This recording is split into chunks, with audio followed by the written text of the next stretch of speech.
so that everybody who is not here can watch this at a later date. Hey, Happy New Year, everybody. This is just in office hours where we're going to just kind of talk about any questions or concerns that we've had with the evaluation as a whole up until now. Or the evaluation plan or leading into the mid-year reports. We are planning on doing a in-depth training with the grantees and the evaluators for the mid-year reports, and we're still finalizing those dates because we have RFA process going on too, so I just don't want to, be in combat with those dates.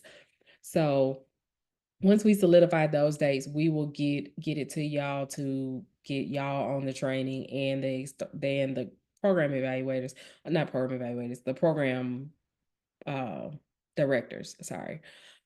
Because we know we had some confusion last year with the mid-year report, so we did want to do some tweaking to it. The meat of it will be the same because there is a form that the State Department is requesting that is very similar, so we want them to match up, but we want to make sure that we give explicit directions this time so that everybody can be on the same page as far as what needs to be included in that report. So, but don't forget the mid-year report is to be submitted by the program or site directors, not the external evaluators, but the external evaluators do have to sign off on it, meaning you saw it, you agreed with where they are with it, so they should be taking some of the things that y'all discussed in the evaluation plan, recommendations that you made from last year's report, and feeding that into their mid-year report and how their students are doing. So it's kind of like a progress report. So how are you doing? How have you done? Especially for cohort 16, this will be their last year. Cohort 17, this will be their third year or second year. So just where are you so far as the original goals and objectives from the original RFA?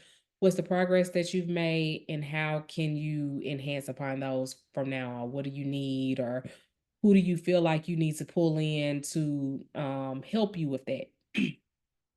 When I was a program director, the one thing that I used to get from the mid-year report was the action plan where it asked who are the responsible parties, meaning it was not just on my shoulders. So my responsible parties would be me, my site director, my teachers, depending on what the goal was, the school staff, because I needed to know where they were to assess the goal. I needed them to pull the data for me, and I needed to know where they were in working on that goal for the school so that I could try to align with them, because that's what 21st Century is supposed to be doing.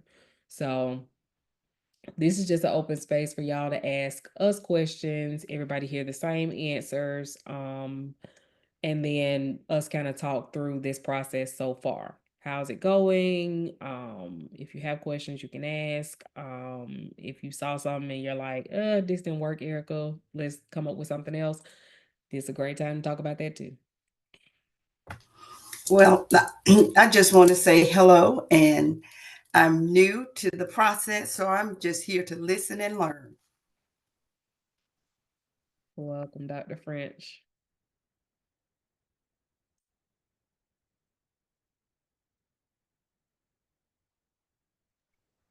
So I just have a quick question about the upcoming. I want to try to get a head start on the final report. Will there be any major changes on that template, or can we go ahead and kind of do some preliminary predictions on most of the logistical and all of the first information that we've typically used in the past? Can we do that, or is it going to be any kind of major overhaul that we need to know about ahead of time?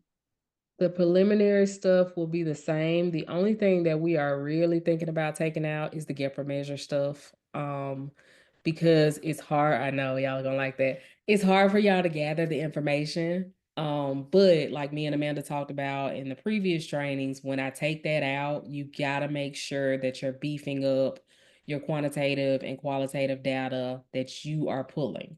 So if that's test scores from your kids, if that's pre and post test, whatever you have, it needs to be in that report. We've been sending out emails to each evaluator as we're reading the reports to tell y'all, what we're seeing, and we're doing a lot of, hey, well, I didn't really see qualitative and quantitative, or I know you did surveys or talked to parents when you were there with interviews, but where did you put that in the report? So just making sure that everything that you are pulling when you're at the sites, that you're putting it in the reports too. Like I see a lot of really good stuff in the observation notes. And I heard from a lot of grantees, well, my external evaluator suggested that I do this. And then I said, well, I didn't read that in your observation or in your reports. And she said, oh, well, they didn't put it in there. That was just something that they told me. And I'm thinking, you got to document this good work that you're doing. Like if you're talking about something with them or giving them an idea for how their program could be better in the future, even if it's for the next RFA, that's something to put in your report because that's data. Like that's something that they're thinking of doing. That could be a trend that comes, but we want to make sure that whatever data y'all are pulling, whether it's quantitative or qualitative, observations, interviews, surveys, whatever, put it in the report. Not just it's in your observation, but it's not in your report, or you had the conversation and it all needs to be in the report and then back it up, which is why we're asking you now to submit the observation data and y'all both sign it because we need that data to back up what you said you saw. So you should be doing interviews with the parents and students and teachers and school day faculty if you can while you're on site. That's how we want you to be our eyes and our ears for 21st century. But then you also should be I know I have some external evaluators who come up with their own surveys to give to parents, and I have some who just rely on what's in Easy Report. I'm going to go ahead and suggest when you are on site, you get as much information as you can from the parents and the students. So those interviews where you get 10% of the students to talk to you or 10% of the parents, try to do a sample to try to glean information. I know we're not looking for you to do a survey for every student while you're there. That's not feasible. But a sampling of them is rational, and you could potentially do that in an interview. Or you could have, 10 surveys and try to get 10 parents while you're there. We're also hearing a couple of people say, oh, my external evaluator was there 30 minutes. And I'm thinking there's no way you're going to get all of this information that we need from in this report with a 30-minute report, with a 30-minute visit. And we talked about that during the initial training, but make sure you are there. I'm not asking that you're there until the last car leaves. So I'm not asking that you stay if they're there till 6, stay to 6:05. But the majority of our programs operate from 3 to 6. If you're there from 2 hours is what I asked, 3 to 5. You're gonna get the majority of the kids there during that time. You're gonna get a good number of parents that are gonna pick up during that time. So you can glean some information from them. You can glean some information from the school day staff because they'll still be there. You can actually see an administrator because they should still be on the clock at that point. You should be able to get what you need within the 2 hours that we're asking. So 3 to 5 is what you should be budgeting when spending time at your sites. Yes, mixed method approach for each objective if it can work. If it's just an objective that it should be, reading scores or math scores or just reading scores or math scores. So then that should just be, quantitative. But if it's one, I have a lot of people who say 100% of 100% of the students will participate in STEM activities. Okay, they participated in the STEM activities, but how are we measuring that? Not just attendance, but tell me what they got. Did they do these specific curriculums? Did they actually learn something in that? Because something that Amanda pointed out not too long ago to me, um, our students, we want to make sure that their STEM scores are increasing. So what is it that you're observing or that they've put in place in the program to help students actually not just check the box to say they participated in a STEM activity, but that they actually learned something? So that could be a quantitative, well, the students felt like they understood more STEM activities during the school day, that type of survey with a yes, they were there and they participated in 100% of the activities, if that makes sense. So yes, mixed methods for what can be mixed methods, and some are just going to be qualitative, but I would try for a mixed methods if I could. And you know, another thing that I'm discovering when I'm reading these reports, Erica, um, some are just surface level.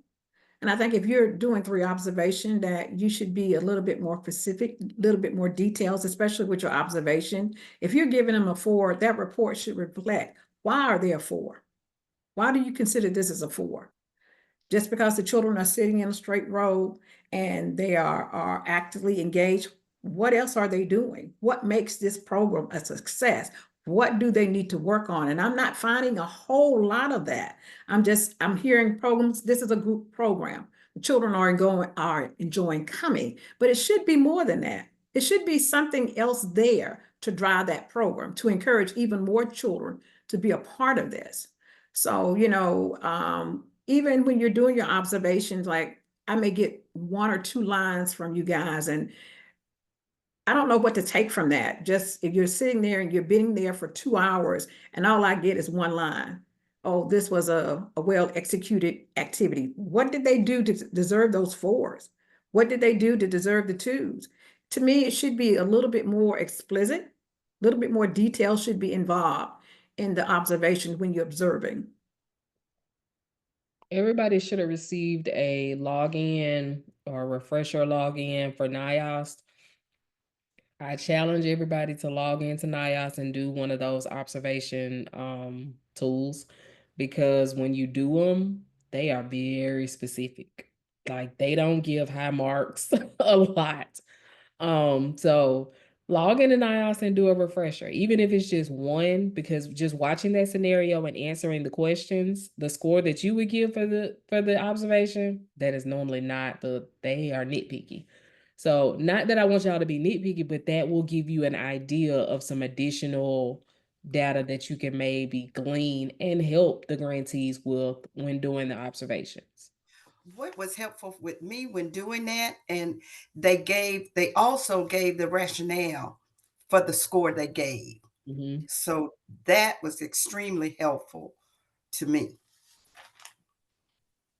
Yeah, that's what I They meant. help a I lot, yes, on those I observations. was like, "Ooh, this is tough." Like, Mhm. it challenged me, and that's why I sent the grantees have access to it too. So maybe encourage your grantees to do the training when, you know, when you go to the observations for them, because it challenged me when I did it initially as a program director. Oh, I can just step it up, because when people come into my program, I want my kids to be thinking like this, especially the one that's for older kids. I was like, wait, my kids should be critical thinking and this and that.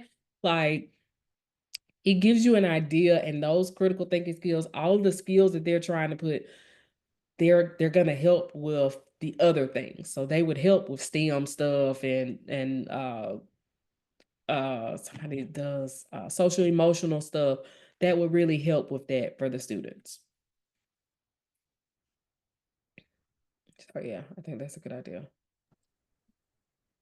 Good questions. Anybody else got questions? Hey, Erica, question on the observation tool. I was going to go in and do it myself this second semester, but do you know if anybody has already loaded it into Adobe Forms where it can be filled out electronically anywhere already?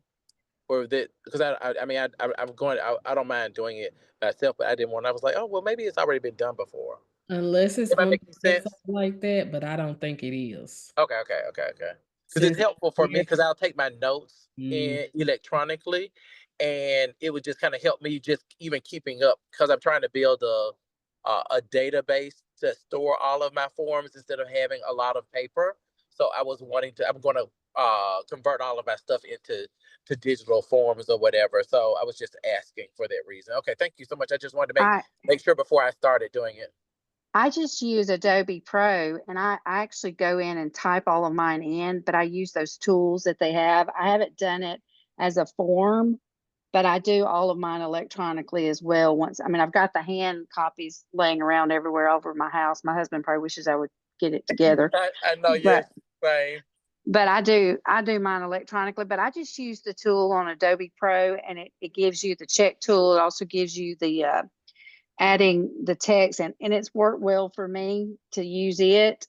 But I would love to have a form too, Dr. Scott. It would be great. Okay, I'll definitely work on that, and I'll definitely share it with the group when I finish it. Because I just felt it would be helpful, because I know I'm kind of in the flow with the kids and everything, and kind of fumbling through papers, and where I was like, okay, well, where am I putting this? All right, thank you so much.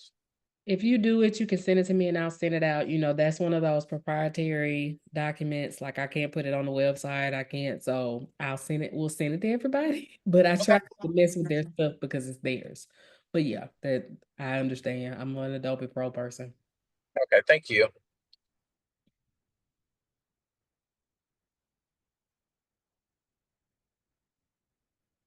Anybody else have questions? I have one more thing to say, Erica. Make sure you guys use the updated forms that we're sending you. I'm getting a lot of forms that are not they're old forms, but make sure whatever form that we've emailed you or uploaded into the 21st century, make sure you're using the updated or revised, I should say, revised form. Thank you. So, Erica, with working with our clients, I wanted to send out like electronic folders to let them know exactly what would be needed that is not in Easy Reports. If it is in Easy Reports, I try not to bother them. But those things that are not in Easy Reports, but I don't want them to have to do triple double work. And I know there's a lot of things they're having to gather for Cognia and some of the other things they're doing. And how do we let them know that there's things that we're going to need, even though I know those objectives are there and they're supposed to read them, without overwhelming them? Because you have that issue of them thinking, well, I already have to do this, or why do I have to do this in 2 different places? Or, I just don't want to overwhelm them. But at the end of every year, there are things that are not in Easy Reports that's not even supposed to be in Easy Reports, but because of the way the grant is written, we got to have it. So how do I do that without frustrating them? So, and I think I suggested it to the grantees not too long ago. I think they need a lot of the information. I know I did it with a one-on-one meeting with one of the grantees. A lot of the information that they put in Cognia, y'all need access to. So I told that grantee, and I need to share it with the rest of the grantees, just as they're uploading things to Cognia. The list of things that they're having to upload to Cognia is a lot smaller this year than it was in previous years. I'll say that in the beginning. So some of it will not be as much overlap as it used to be. But as they're uploading things to Cognia, they might want to have a folder available for you where they can drag it into that box at the same time. So I think the electronic folders is a good idea to go ahead and give to them. I used to have Google Shared Docs with my external evaluator, and I would just, as things came up, flyers, pictures, whatever, let me just throw it in here, because I did the same thing for Cognia before Cognia was Cognia. We had boxes, and I just threw all my stuff in the box, and then when it came time for monitoring, then I made it look nice. But same thing. Yeah, a couple of years ago, we had the site coordinators to create a folder just for the external evaluator. It was an electric folder where they put every document that they needed. So just in case the external evaluator will ask where so-and-so, they would have it. So as they entered it into Cognia, they also had a folder or on their desktop to also upload it into the external evaluator. I don't know whether that is something that they need to start back doing, or is there yet another way that they can do it without having to get frustrated in all the paperwork? Well, I was just going to create them for them because I know their grants, and I was just going to do it in Google because as far as I know, there's not going to be any student information on. There should not be any student information on anything that could be a violation of FERPA. So I was just going to create the folders by objective number, and then say, whatever you need, and just have that conversation with them over the next few weeks of I think my fault, not theirs.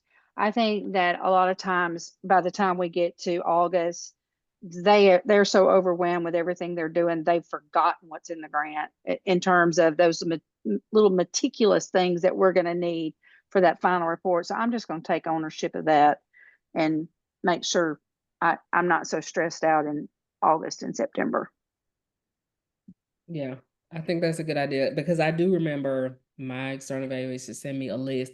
It was a long list. It was a lot of things, and I understand now why she needed it. But when she sent it at the beginning of summer camp and then sent it again at the end of summer camp, I was thinking, I don't think you realize I am never free. Like there's never a good time. But I understand, like, eventually it was like something I just kind of ticked off the box. Like I'd send her 5 things and then I'd send her 5 more things. So I think Well, going ahead and getting the box together so that they can add it and just talking to them about, hey, add it as you start adding your cognitive stuff because they'll have to do cognitive stuff quarterly. Then that'll at least give you a sampling of what you need. and I'm hoping that with the new grant writing, that they will align their objectives more so that they will be an easy report so that we don't have to ask them for so many extra things. If they would just align the objectives to things that they're already collecting that they have to do on a daily basis. I pray every year, every 3 years that that's what's going to happen. That so to me, if there's any training going on, if y'all could nudge them, because they don't really ask us before they write grants, and I don't even know who my new people will be if I have any new ones. But the more they align those objectives to what's going to already being captured, the less frustrating it's going to be for them. The more time they're going to have to spend with their students, the less that we have to bother them as external evaluators. So I really wish they would align objectives to things that they're having to capture already if they could.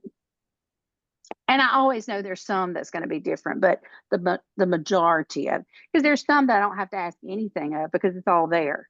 But then there's others that I'm constantly having to go back and get more information.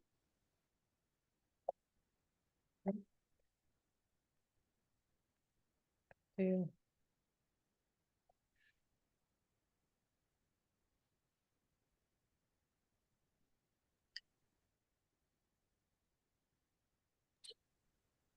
Linda, I'd heard you say that there is going to be an update to the final report. I didn't know if you were going to make an adjustment to the objectives area where you show where the objectives has been met. If not, is it okay if I kind of reformat that outside of the Excel form, or is that your preference to keep that in the Excel form where you're doing the met not met section? Am I making any sense? Yeah, you're talking about on the final report whether or not the grantee has actually met their objective or not. We're revamping that, but you know what, Miguel? If I would offer, if you will have something better that we can put there, I would gladly use your help on that. But I have an idea in mind, but I can, I'm gonna shoot it past Erica first, Okay. and yeah, whether Okay, they I'll send you what I was thinking about. I just wanted to make sure. I guess even if you don't do it, if it does work or whatever, it may help you kind of see where my mind is going when I look at it. So yeah. thank you so much. And I also noticed that some of you all even though we send you a template, you don't have to stick to that template. You can be as innovative and creative if you like, but just make sure that each item is answered inside of that template. So you don't have to use the same template that we use, but we do want all the information included in the template. Does that make sense? It does to me, and I guess whenever I'm going into something new, I like to do it the way that it was set up first Gotcha. before going off the rails at all.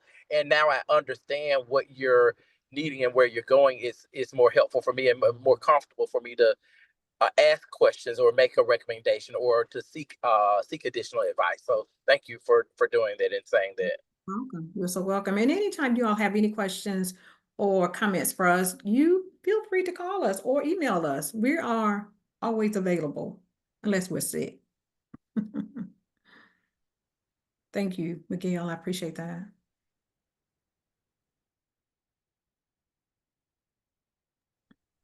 Are there any more questions?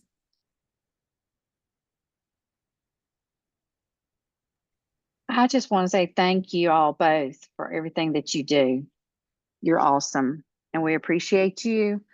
And thank you for just having this time to get together and chat. Thank you. I know the last couple of meetings we've talked about a networking space or whatever. So Amanda threw out the idea of having office hours. So I'm like, this can be a space for y'all. If y'all need me to leave it open and I log off or whatever, that's fine. Because we want to create that space for y'all. I know we did the box folder so y'all can look at some templates, but we are trying to take your suggestions and things and actually implement them. Like Miguel talked about the template. Hey, if you want to help us make it better, please help us. Because we make a whole bunch of forms and documents, and sometimes it just becomes, let me just put it in here to make it just so you get the information. But you can make it look as pretty or not as you want it to be. But we want to, keep giving us input and keep providing a space for us for y'all to be able to collaborate, because I don't believe in recreating the wheel. So if one person is doing something better, I want to know so I can do it the same way and we can all be better. That's right. And also, a lot of you all have already uploaded your conflict of interest form. Please make sure you put a check whether or not there is no interest, no vested interest, or whether or not there is some vested interest. You still need to check off one of those two boxes, okay? Because I'm getting a lot of forms, I'm checking a lot of forms, but they have not been checked, or I don't know whether you're one or the other. And so as I go through this, please check whether or not you have a vested interest or not. Thank you for that. Was one of the questions, excuse me, that I had yesterday. I didn't know if you wanted a check or an initial, but look, we got to talking and I forgot about that question. It's okay, because there's a lot of people had the same thing. And as I look at these forms, I said, oh gosh, maybe I should have been a little bit more explicit in my direction. Check either one. You're gonna have to make a decision whether or not you're vested or not invested in the 21st century. Because if you have some type of family member, or you all know the rules and the criteria, then there may be a conflict of interest. So yeah, check one of the other. Just don't leave it blank. And if you do, you will get an email from me saying that you're going to have to resubmit, and there's nothing wrong with that. Just put it back in there, but make sure you make a choice, choose.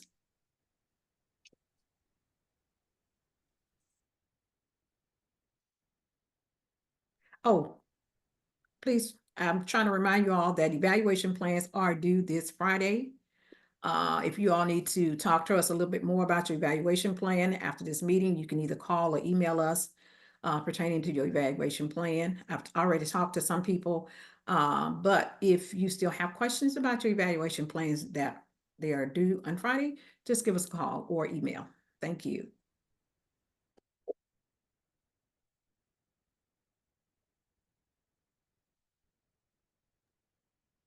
Or if you have not submitted and you have a question now, you feel free to ask. Somebody else might have the same question.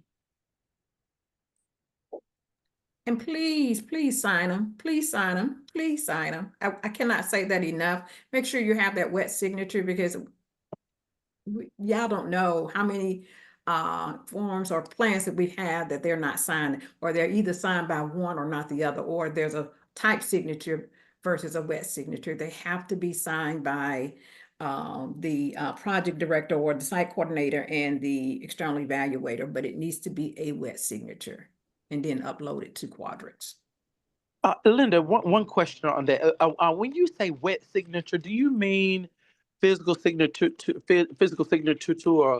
a page? Is that the term? Or if you have an Adobe, which would allow you to sign it, the Adobe signature. Not the you press the button and No, not that, just but show a signature. yeah, An actual signature. So it just can't be like a typed signature. It needs to be a signed signature, correct? Right. Correct. You can sign Okay. it with Open Pro. That's fine. And I think some people have stamps. I can tell because the signatures look the same on all of them. So, but it's still a signature that you have went out and purchased an item with your, signed signature. I just took a picture of mine and use it, like once I signed it.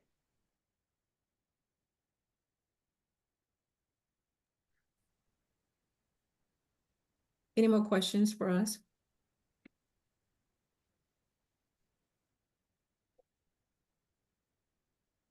I have a question. Can you hear me? Yes, ma'am. Hey, how you doing? Okay. I'm okay. This makes me really nervous when I'm submitting anything because it just says you have submitted. It doesn't say what you've submitted or anything. So I've got where I try to take a picture of when I filled out the form, but we have spotty internet at times and we think things went through and they didn't. So is there any way to get around that, to know for sure that something we submitted went in? Let me We'll have look to into clarify this. Yeah. Yeah, we're gonna have to, I may see whether it's possible through Quadrix. I know they send me an email saying thank you for submitting your evaluation plan, and like I didn't submit that, but somebody else did. But maybe I can forward that information to you. Would that be better? Yeah, that would be great if they could just send us an email at the same time that says that we submitted it, because, really, if for some reason it glitched or didn't go through, we wouldn't know exactly, except it does say we've submitted it, but having the proof is what worries me. Okay. So what I could do is I can forward it to you, the email that they send me, because let me first look into it and see whether or not they allow that to Yeah. submit, because I'm not seeing that, but that doesn't mean it's not there. Let me look into that. I'll do that. Okay, the other thing, I'm sorry that I'm late on commenting, but I was trying to figure out how to get my speaker on. This worries me on the activities part, because it's not as rich as I want it to be, because to me, if you're looking at it and they're listing like STEM, snack, emotional intelligence time, and things like that, that's not real rich.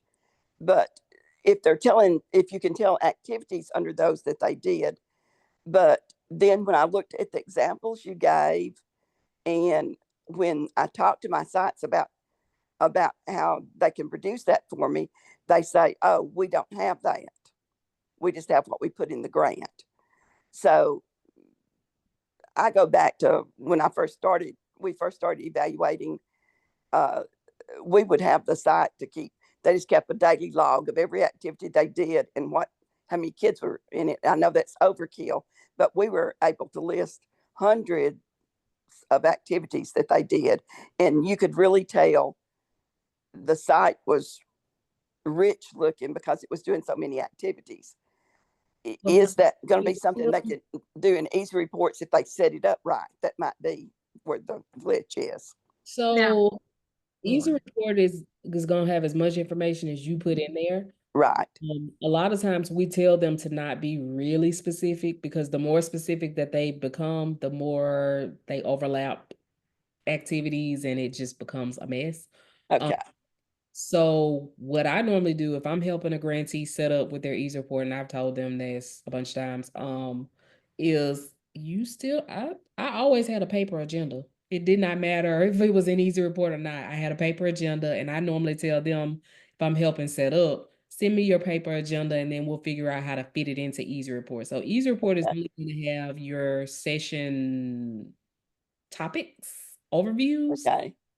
But your specific activities that you're doing, so you could be doing robotics and AI and drones and all this under STEM. Mm-hmm. Not put all of that in Easy Report, because for Easy Report, all we need to know is that you did the STEM. Okay. So I need to quit asking them to submit that to me and just put what is in Easy Reports. No, they should be able to, they have to do lesson plans. Right. They have to send to 20, and they have to send a sampling. So you might be needing to, the same thing Sarah Oden is talking about, creating the folders so that they can give you some of the same documentation that they are giving to Cognitive. Every grantee is going to have to upload a sampling of their lesson plans for each activity that they have to do, each objective.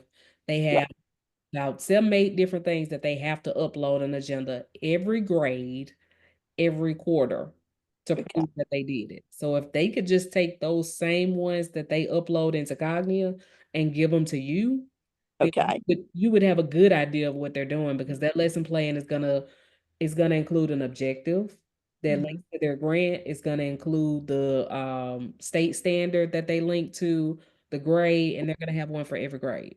So that would give you a good idea of what they're doing during the day. Well, what I'm telling them, that if we do the report and we only put like 4 or 5 activities and they're broad based like STEM and everything, and I said, the more you can put, I mean, several things there, it makes your site look richer than if you're just listing those broad categories. Because And we it, know they're doing it. They're talking about drones and all this other stuff. You- And, yeah, we Right. definitely want to see it in the final report. I agree. yeah. Yes. Okay. Thank And you. also, Susan, that's a part of building the rapport that, that is much needed when you're visiting your sites. And they're more apt to give you the information that you need because they have to collect it anyway. That's a part Yeah. of compliance. Oh, well, I have good rapport with my sites. They just, uh, well, I don't blame them. They're overwhelmed. That's a They lot. don't do anything extra that they don't have to. Understandable. Mhm.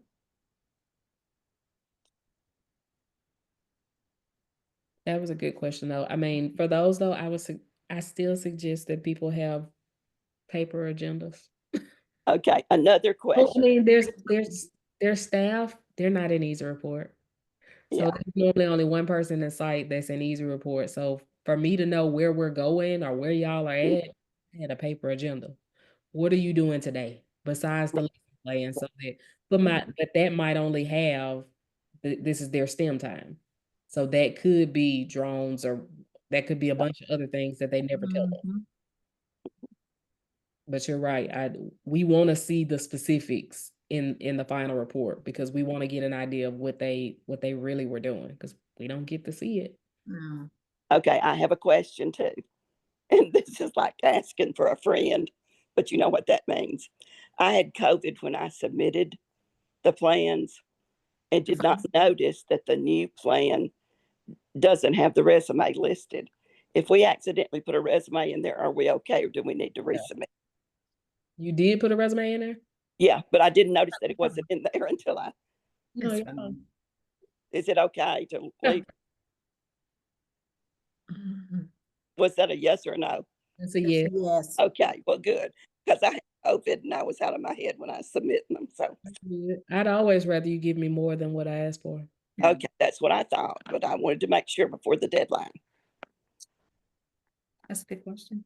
Thank y'all so much for everything, for taking care of us. Just please keep in mind that the guy that we offer is just a skeleton. Okay. It's up to you all just to put the meat in there on those bones of the skeleton that we're sending you to make it your own.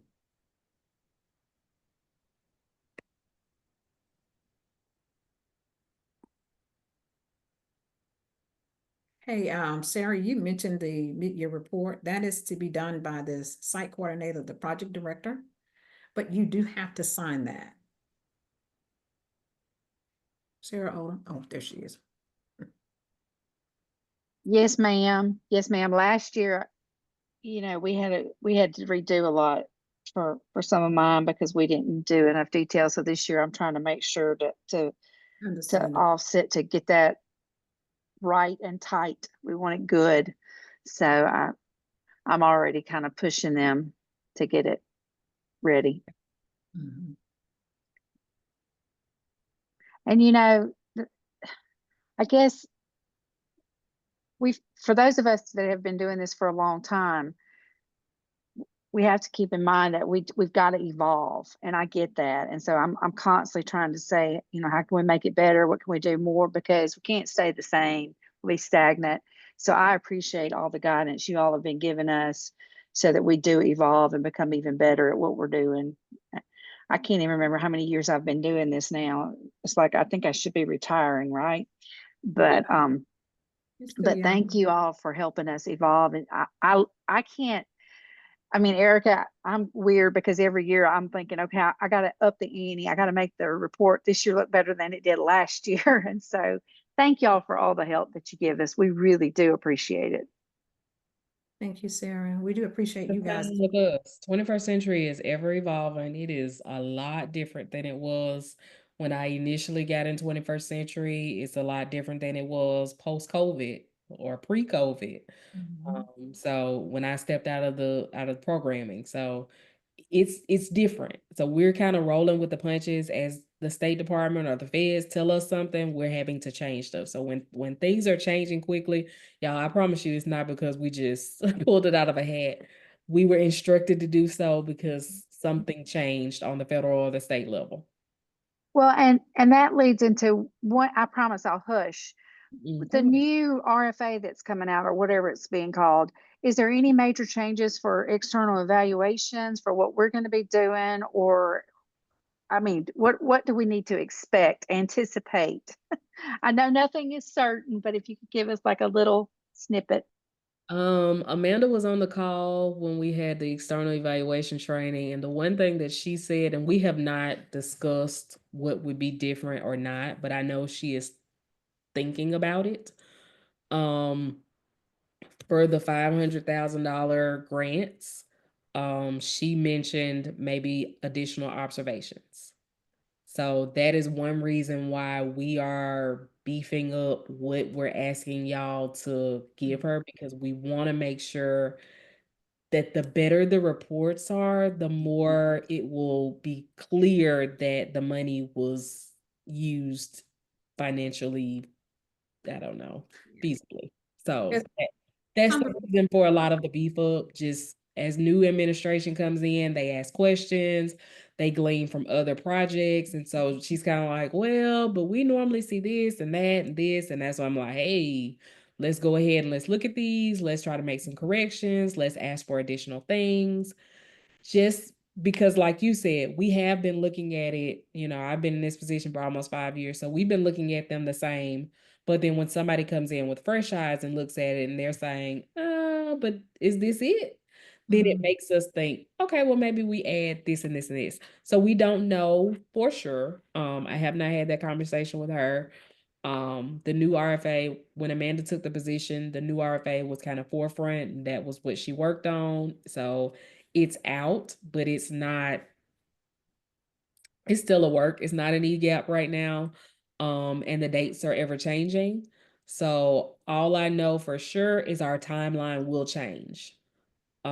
Because, our normal grant does not start until October. This grant will for sure start in August. She wants it to start when school starts. I love that idea. So we don't have the fiscal year for Alabama to worry about. But there will be some fiscal year things that probably will mix in that we will figure out later. So I don't have deadlines or dates or whatever for it yet. Because we just have not, we've had so many things with this application or whatever, trying to get it out that we can't figure out dates for external evaluation stuff. But look at the RFA. It's on the website. Read the external evaluation section. There are little tweaks, but not a lot.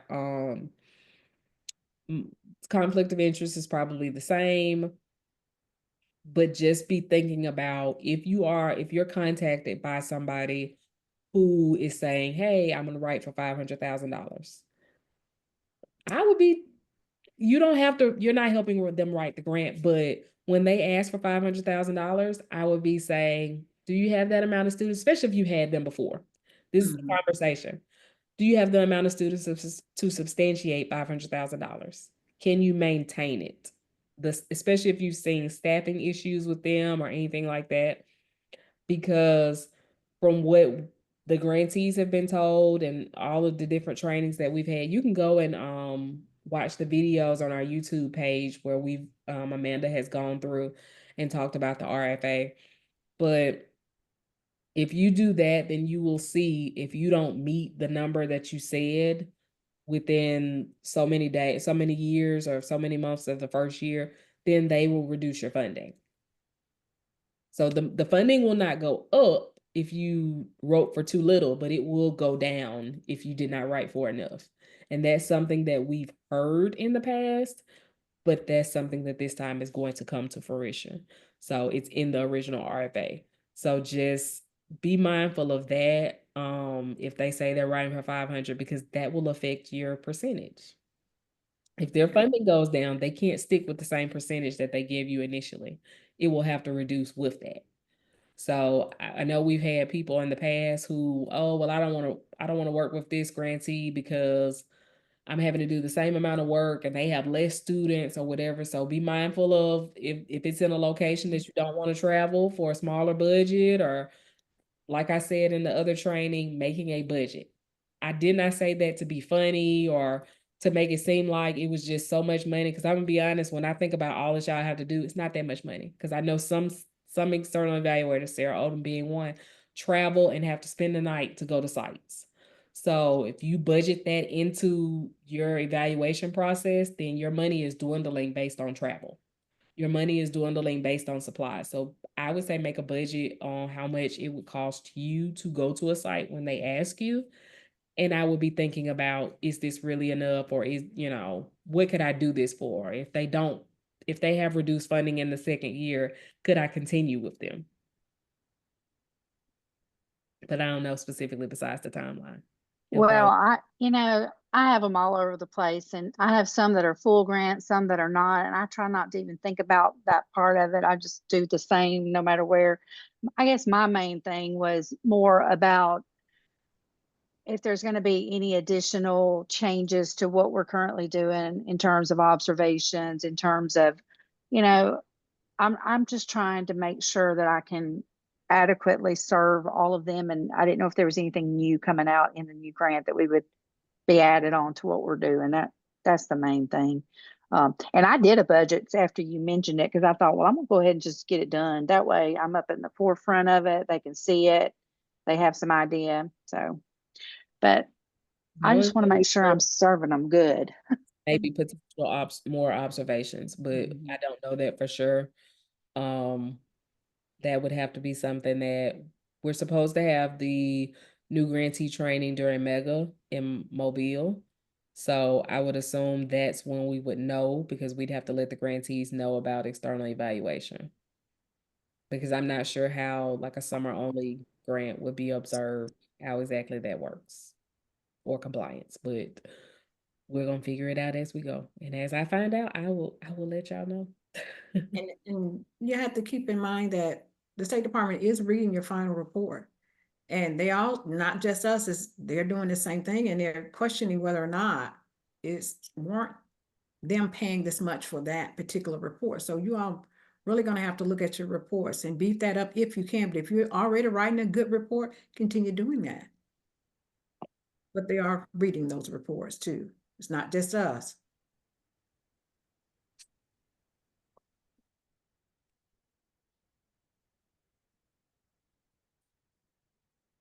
I want to thank y'all for getting easy reports. You know how hard Dwayne and I told y'all every year to let us in on that.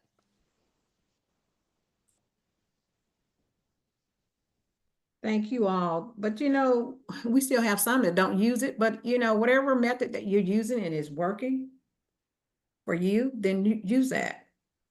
But we do encourage you to use Easy Report. And if you are having trouble logging in, or we can guide you through Easy Report, we are here to do just that.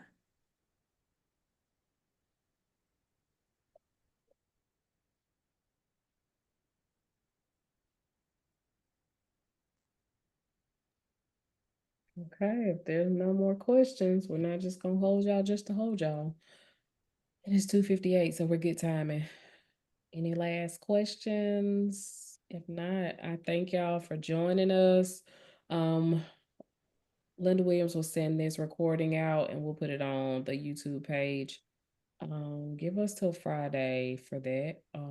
But if you have more questions about the evaluation plan or any of the other evaluation stuff, you're about to go off our observation and you want to ask some questions about Easy Report or whatever, let us know.